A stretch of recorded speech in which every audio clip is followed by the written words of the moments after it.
Otep à tous, bien-aimés frères et sœurs.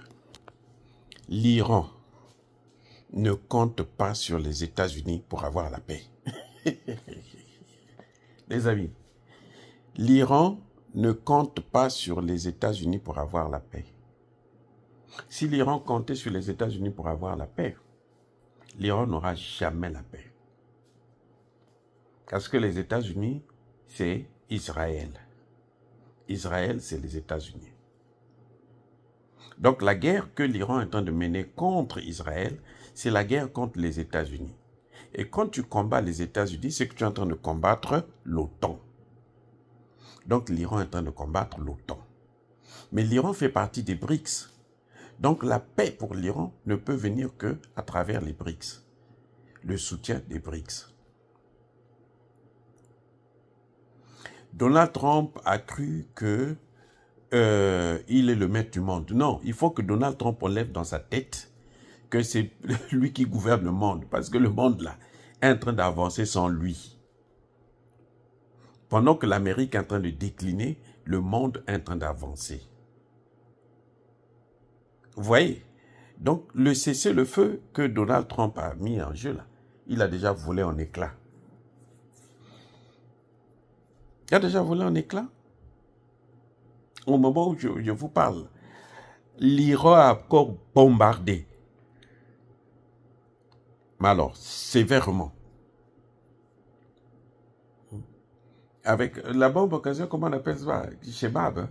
C'est une bombe là, quand tu lances ce missile, il porte d'autres missiles. C'est comme une bombe anti-munitions.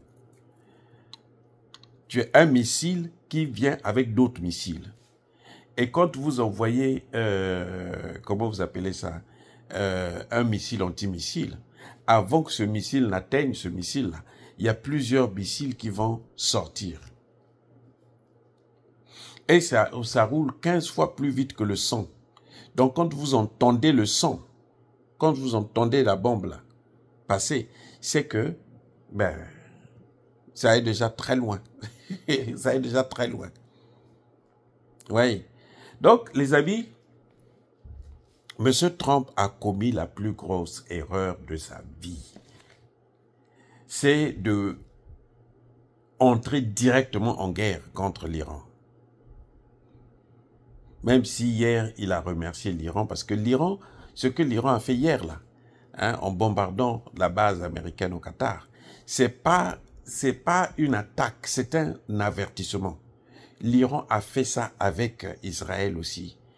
L'Iran a averti Israël 2 fois. C'est pour ça que Israël avait cru que non, nous on peut maintenant faire tout ce qu'on veut.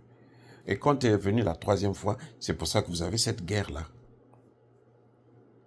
Donc, M. Trump doit savoir que aujourd'hui, l'Iran a l'économie de guerre. Contrairement à ce que j'entendais des Français dire, non, l'Iran c'est un pays pauvre. C'est pas vrai. La France est plus pauvre que l'Iran maintenant.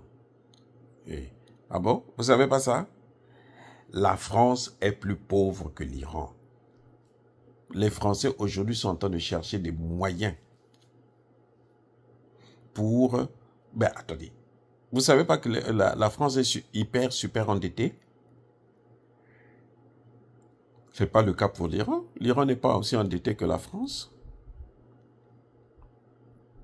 En tout cas, ce qui est certain, c'est que le cessez-le-feu là, il n'est pas respecté.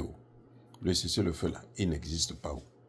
Le cessez-le-feu là, il a déjà volé. Ce serait trop simple pour Trump. Tu viens, tu bombardes, tu détruis l'environnement d'un pays, tu mets n'importe quoi, et puis tu viens, tu dis, bon, maintenant, comme je vous ai tapé, maintenant la guerre est finie, soumettez-vous et acceptez le cessez-le-feu. Non. Vous allez remarquer que l'Iran n'attaque pas le premier. L'Iran n'a jamais attaqué le premier. Vous attaquez, l'Iran riposte. Vous attaquez, l'Iran riposte. Voilà ce qui se passe et voilà ce qui se passera encore. Si l'Amérique continue, l'Iran continuera à frapper. Voilà. Si Israël arrête, l'Iran arrêtera. L'Iran n'a pas de problème pour un cessez-le-feu. L'Iran n'a pas besoin de ça. L'Iran n'a pas besoin de la guerre. Parce que l'Iran est un pays en voie de développement. L'Iran, c'est un pays émergent. Vous voyez la technologie qu'ils ont? Et ils sont dans les BRICS. Cette guerre, les amis, c'est la guerre entre les États-Unis, le monde, comment on appelle l'Occident collectif, et les BRICS. C'est l'OTAN contre les BRICS. Cette guerre que vous voyez là. C'est pour ça que les BRICS sont déjà au secours. Ils ont déjà mis des projets pour relancer l'économie iranienne.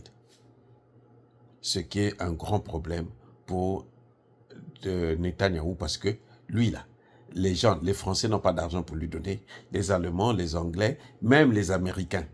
Parce que les Américains, là, aux États-Unis, il y a trop de contestations contre l'intervention américaine. Il y a trop de contestations. Donc c'est clair que ça ne va pas arranger les choses pour Trump. S'il prend encore l'argent pour aller soutenir Israël, pour relancer son économie, ça ne va pas être facile, les amis. Et l'économie d'Israël, l'objectif de l'Iran, c'est mettre à genoux Israël économiquement. Pas seulement militairement, mais d'abord économiquement. Parce que quand en économie, dans le domaine là, vous êtes faible, là, vous ne pouvez pas avoir l'armement, créer des guerres. Non, c'est pas possible. Les amis, soyez bénis.